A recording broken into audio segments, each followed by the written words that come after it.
Hello students, আজ আমরা class 10 এর কিছু ইম্পর্টেন্ট কোশ্চেন নিয়ে আলোচনা করব। মূলত টেস্টের কিছু কোশ্চেন নিয়ে এবং যে সমস্ত ভুল খাতা দেখতে গিয়ে আমরা দেখতে পাই সেই সমস্ত ভুল নিয়েই আলোচনা করব। একটা কোশ্চেন আছে যে 4 মোল সোডিয়ামকে জলের সঙ্গে বিক্রিয়া ঘটালে উৎপন্ন হাইড্রোজেন গ্যাসের এসটিপিতে আয়তন কত? তাহলে 4 মোল সোডিয়ামের সঙ্গে আমাদের হাইড্রোজেন গ্যাসের বিক্রিয়া, সোডিয়ামের সঙ্গে জলের বিক্রিয়া, সোডিয়াম তার সঙ্গে আমাদের জলের বিক্রিয়া উৎপন্ন হচ্ছে আমাদের সোডিয়াম হাইড্রোক্সাইড আর হাইড্রোজেন। এখানে আমাদের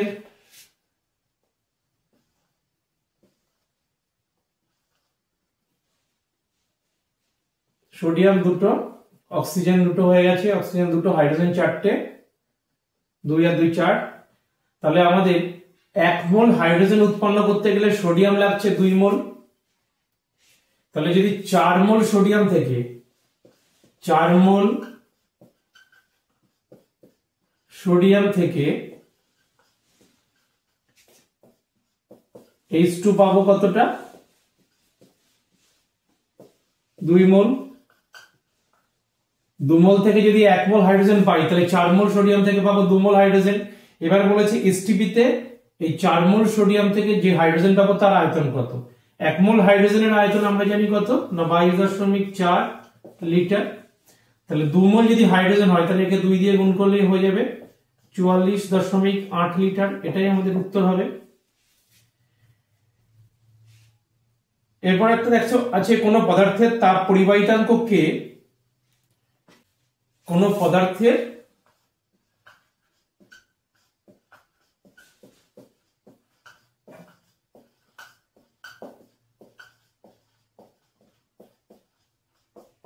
তাপ পরিবাহিতাঙ্ক কে, তার মান দেওয়া আছে। কে সমান সমান কত আছে না 84 watt per metre per kelvin দেওয়া আছে। Watt per metre per kelvin দেওয়া আছে। আমাকে ক্যালোরি পার সেন্টিমিটার কে এর মান কিসে নির্ণয় করতে হবে না, calorie per centimetre per degree Celsius per second, এটাতে নির্ণয় করতে হবে। তাহলে আমাদের এদের মধ্যে সম্পর্ক আমরা কি জানি না, 1 calorie per centimetre per degree Celsius per second সমান সমান 420 watt per metre per kelvin. তাহলে আমাদের 420 watt per metre per kelvin যদি হয় তাহলে 1 এ কত হবে, 1/420 এসে যাবে, 1/420। 84 হলে কত হবে উল্টো দিক থেকে, ইনটু তাহলে 84 হবে। কাটাকুটি করো, 42 10কে আর 42 দেবো না, তাহলে 2/10 মানে কত না 0.2। তাহলে এটার উত্তর কত আসবে আমাদের 0.2। আর কোন আলোক মাধ্যমে আলোর বেগ যদি বৃদ্ধি পায় তাহলে প্রতিসরাঙ্ক কি হবে? আলোর বেগ যদি আমাদের বৃদ্ধি পায় তাহলে প্রতিসরাঙ্কের কিরূপ পরিবর্তন হবে? তা আমরা জানি কি প্রতিসরাঙ্ক কোন মাধ্যম, যে কোনো মাধ্যমের ক্ষেত্রে প্রতিসরাঙ্ক মিউ সমান সমান c/v। c হচ্ছে শূন্য মাধ্যমে আলোর বেগ, v হচ্ছে ওই মাধ্যমে আলোর বেগ। যদি এবার v বেড়ে যায়, vটা যদি বেড়ে যায় তাহলে আমাদের c এর মান তো ধ্রুবক, তাহলে নিচে যদি আমাদের বড় সংখ্যা হয়ে যায়, v যত বাড়বে তত এই মানটা আমাদের কমবে, আর এই মানটা কমলে প্রতিসরাঙ্ক কমবে। তাহলে কোনো মাধ্যমে আলোর গতিবেগ বেড়ে গেলে তার প্রতিসরাঙ্ক আমাদের অবশ্যই কমে যাবে। তারপর একটা কোশ্চেন আছে দেখো, গোলীয় দর্পণের ক্ষেত্রে বক্রতা কেন্দ্রগামী আলোকরশ্মি প্রতিফলনের পর কি করে? গোলীয় দর্পণ, যেহেতু দর্পণ বলেছে আমরা একটা অবতল দর্পণেরই ছবি। গোলীয় দর্পণের কোথায় বলেছে না বক্রতা কেন্দ্রগামী। যদি এটা ফোকাস, এটা যদি বক্রতা কেন্দ্র হয়, বক্রতা কেন্দ্রগামী আলোকরশ্মি অবশ্যই বক্রতা কেন্দ্র দিয়েই ফিরে আসবে। কেননা বক্রতা কেন্দ্র কি না, গোলীয় দর্পণ যে গোলকের অংশ, গোলীয় দর্পণ যে গোলকের অংশ কেন্দ্রটাকে বলা হয়, সেই গোলকের কেন্দ্রটাকে বলা হয় বক্রতা কেন্দ্র। এখন ভাবো দর্পণটা যদি আমাদের এরকম হতো, এই যে খণ্ডিত জায়গাটুকু, তাহলে দর্পণটাকে দেখতে আমাদের এরকম। এবার বক্রতা কেন্দ্রগামী একটা আলোক রশ্মি এইভাবে আসছে। আমরা অঙ্কে কি প্রমাণ করেছি,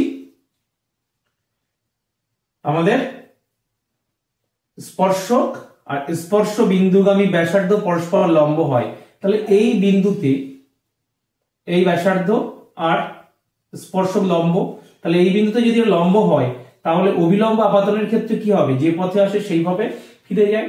তাহলে আমাদের এটা যে পথে আপাতিত হয়েছে সেই পথেই ফিরে আসবে।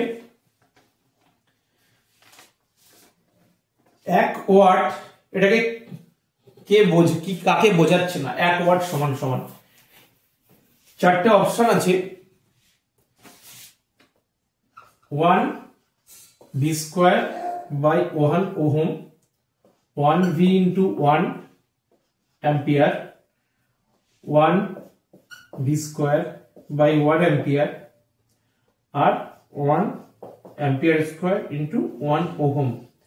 আমরা কি জানি, p is equal to v square by r। এবার আমাদের বলেছে 1 ওয়াট, p মানে হচ্ছে ক্ষমতা, v স্কয়ার বাই r মানে হচ্ছে বিভব প্রভেদ, v স্কয়ার, r হচ্ছে ওহম, তাহলে 1 v স্কয়ার বাই 1 ওহম, এটা সঠিক, এটাকে বোঝায়।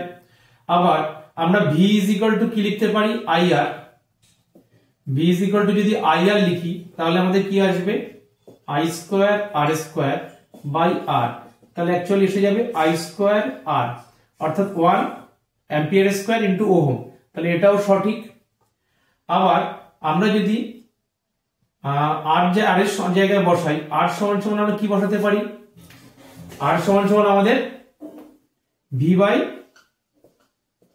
i, v বাই i যদি হয় তাহলে এখানে কি আসবে, v স্কয়ার ইন্টু i, নিচে v, তাহলে একটা v কেটে গেল, vi হলো, v বিভব প্রভেদ ইন্টু অ্যাম্পিয়ার, তাহলে এটাও ঠিক। একমাত্র এটাকেই আমরা ক্ষমতাকে বোঝাচ্ছে না, তাহলে এটাই হবে আমাদের উত্তর। কতগুলি বাল্ব শ্রেণী সমবায়ে যুক্ত থাকলে প্রতিটি বাল্বের ক্ষেত্রে কোনটি সমান হয়? শ্রেণী সমবায়ে আমাদের যেভাবে যুক্ত করি না কেন, যেহেতু পরপর আছে, তাহলে এদের মধ্যে দিয়ে সব সময় প্রবাহ মাত্রা একই হবে, বিভব প্রভেদের বিভব পতন হবে কিন্তু প্রবাহ মাত্রা সব সময় একই হবে। আমরা চলে আসি, একটা অঙ্ক আছে, 27 ডিগ্রি সেন্টিগ্রেড উষ্ণতায় খোলা পাত্রে কিছু পরিমাণ বাতাস আছে, পাত্রটিকে কত উষ্ণতায় উত্তপ্ত করলে 2/3 বায়ু বেরিয়ে যাবে? কি বলছে,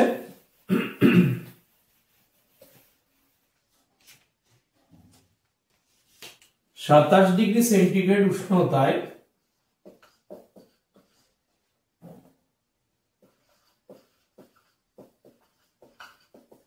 খোলা পাত্রে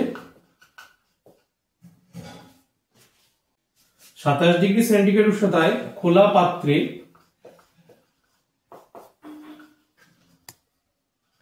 কিছু পরিমাণ বাতাস আছে বা বায়ু আছে,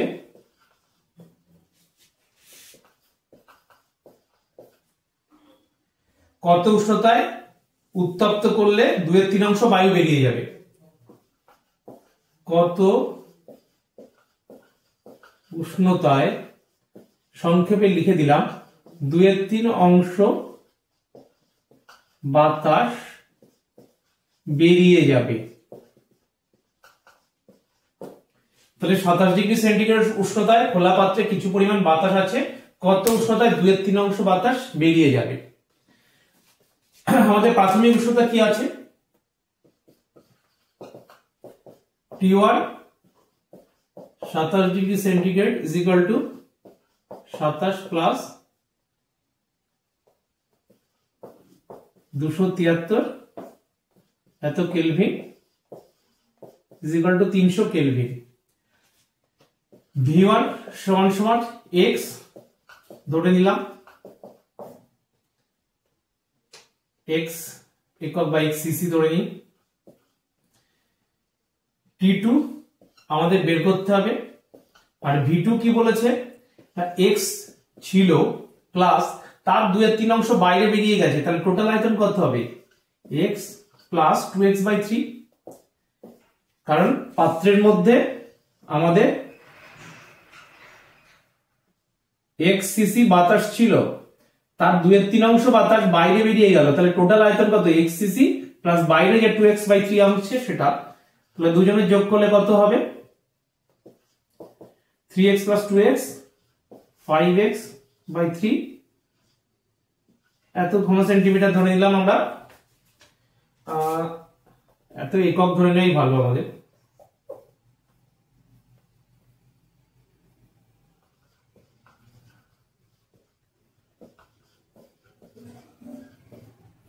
তাহলে আমাদের 27 ডিগ্রি খোলা পাত্রের কিছু পরিমাণ বায়ু আছে, তাহলে চাপ কনস্ট্যান্ট। তাহলে আমরা কি বলতে পারি, চাপ যদি কনস্ট্যান্ট হয় তাহলে V1 চার্লসের সূত্র অনুযায়ী, আমরা জানি লিখে দিই সরাসরি, V1 by T1 is equal to V2 by T2, যেহেতু P constant, V1 by T1 is equal to V2 by T2।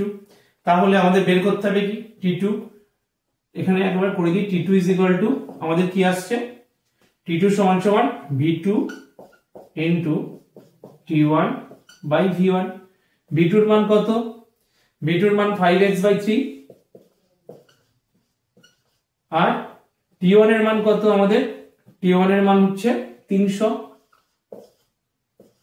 R V1 কত না, প্রাথমিক ছিল x, তাহলে এই x কেটে যাবে, 3 সমান সমান কত আসলো, অতএব T2 is equal to 500 kelvin. এর থেকে 273 বাদ দিলেই আমরা ডিগ্রি সেলসিয়াসে পেয়ে যাব। তাহলে 500 কেলভিন উষ্ণতায় আমাদের 2/3 অংশ পাত্রে যে বাতাস ছিল তার 2/3 অংশ আমাদের বাইরে বেরিয়ে যাবে। চলে আসছি পরের প্রশ্নে। দেওয়া আছে 3টি রোধের একটি সমান্তরাল সমবায় একটি 30 ভোল্ট ব্যাটারি থেকে 7 অ্যাম্পিয়ার তড়িৎ প্রবাহ নেয়।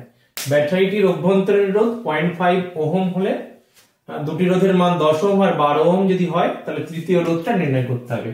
তাহলে তিনটের সমান্তরাল সমবায়,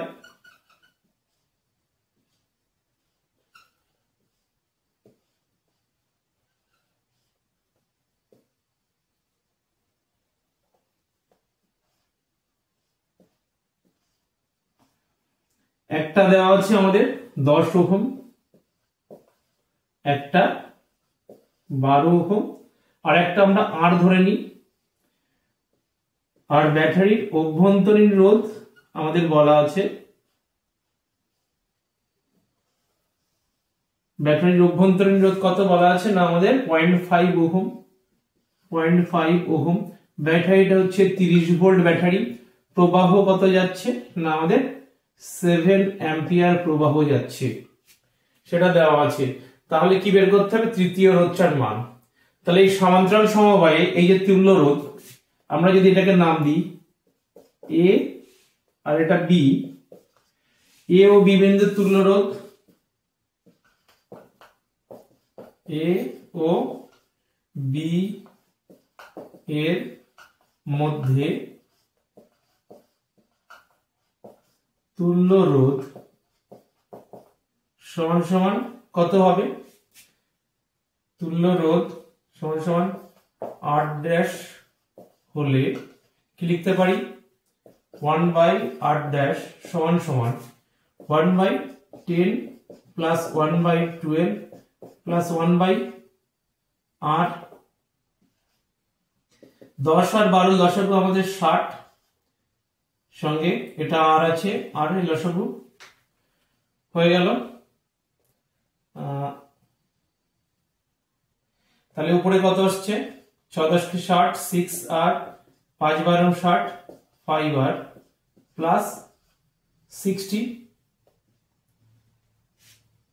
is equal to 11r plus 60 by 60r। এটা হচ্ছে 1 by r dash এর মান।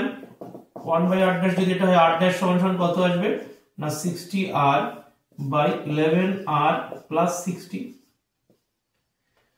তাহলে বর্তনীর মোট রোধ, বর্তনীটির মোট রোধ কত হবে, বর্তনীটির মোট রোধ সমান সমান কত, r ড্যাশ হচ্ছে এইটুকুর জন্য আর এই 0.5 অ্যাম্পিয়ার, তাহলে 0.5 plus 60r by 11r plus 60। এবার আমাদের 7 অ্যাম্পিয়ার তড়িৎ প্রবাহ হয়, ভি দেওয়া আছে, তা আমরা জানি V is equal two IR. তাহলে ভি ইজ ইকুয়াল টু যদি আইআর হয় তাহলে 30 সমান সমান এটা ইনটু 7 করলেই বেরিয়ে যাবে। দেখি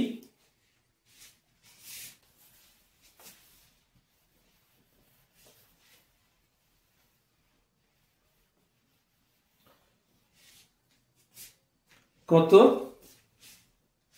শর্তানুসারে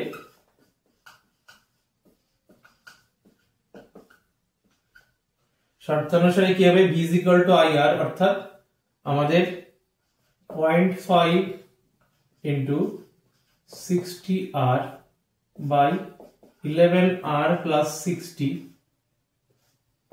এটা into 7 IR is equal to V 30 और 7 দিয়ে গুণ করলে 5 7 আমাদের উপরে কত আসছে এখানে গুণ নয় প্লাস হবে 5 7 35 অর্থাৎ 3.5 plus 6 7 42 420R by 11R plus 60 is equal to 30।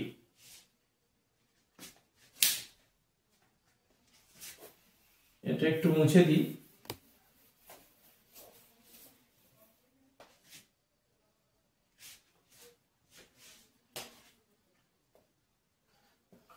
और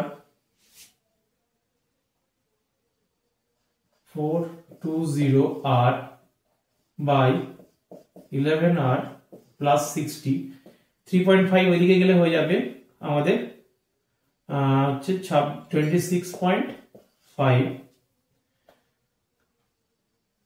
কোণাকুণি গুণ করলে আমাদের 420R is equal to 11 দিয়ে গুণ করলে 5 11 55 5 হাতে থেকে 5 6 11 66 আর 5 71 1 হাতে থেকে 7 11 22 আর 7 29 291.5 আর প্লাস 60 দিয়ে গুণ করলে আমাদের আসছে 5 6 30 এর 0 হাতে থেকে 3 6 36 আর 3 39 এর 9 হাতে থেকে 3 6 2 12 15 1590 और 420 माइनस 291.5 কত আসবে না 0.5 আর 5 হলে 10 সাথে থেকে 1 1 কে 2 2 এর 8 হলে 10 সাথে থেকে 1 9 কে 10 10 আর 2 হলে 12 2 এর 3 3 আর 1 হলে 4 128.5 আর সমান সমান 1590।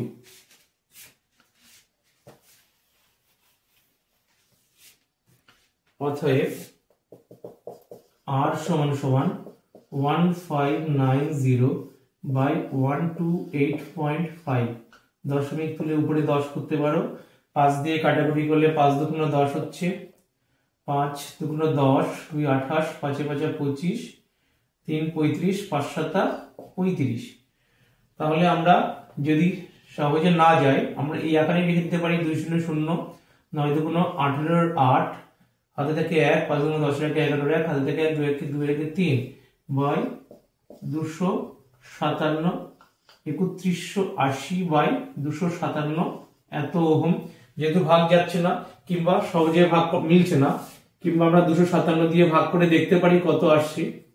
257 আর 3180 এক দিয়ে যাচ্ছে 257 7 8 1 8 5 1 6 হলো 11 হাতে থেকে 1 2 রেখে 3 60 নামলো 2 দিয়ে যাবে 7 2 14 4 হাতে থেকে 1 5 10 11 4 থেকে 5 514 4 6 হলে 10 হাতে থেকে 1 2 2 আর 9 হলে 11 6 দশমিক দিয়ে 0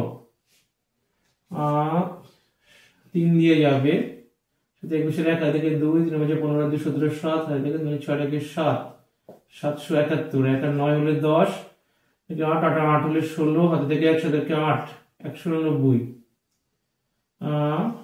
9 দুগুণ 16 7 দিয়ে 3 7 12.3 বা 7 দিয়ে যেতে পারে 7 7 49 9 হাতে থেকে 4 5 7 35 7 9 থেকে 4 5 7 35 আর 4 39 9 থেকে 3 7 2 14 আর 3 17 1799 ঠিক আছে। এইভাবে আমরা 12.37 আসছে নিয়ার অ্যাবাউট 12.37 লিখে দিতে পারি।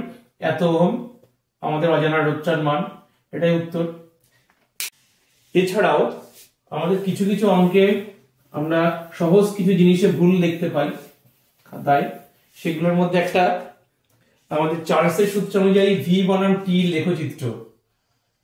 যদি প্রশ্নে আসে ভি ভার্সেস ক্যাপিটাল টি, তাহলে অবশ্যই আমাদের গ্রাফটা এরকমই হবে।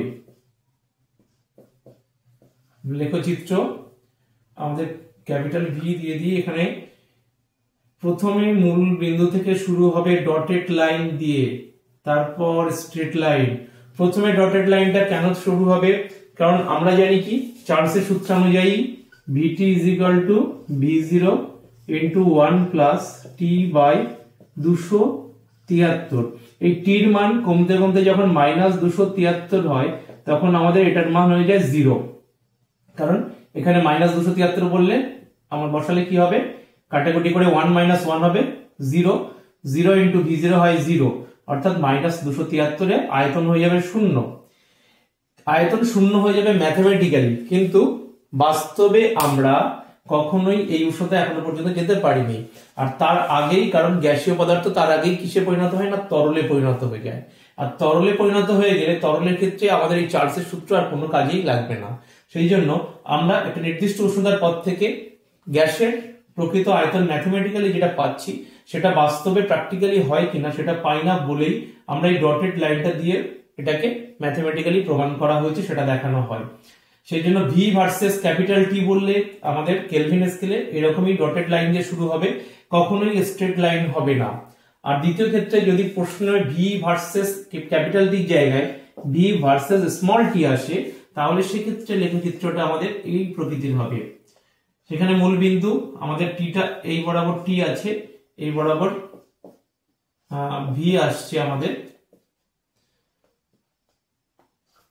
এখানটায় আমাদের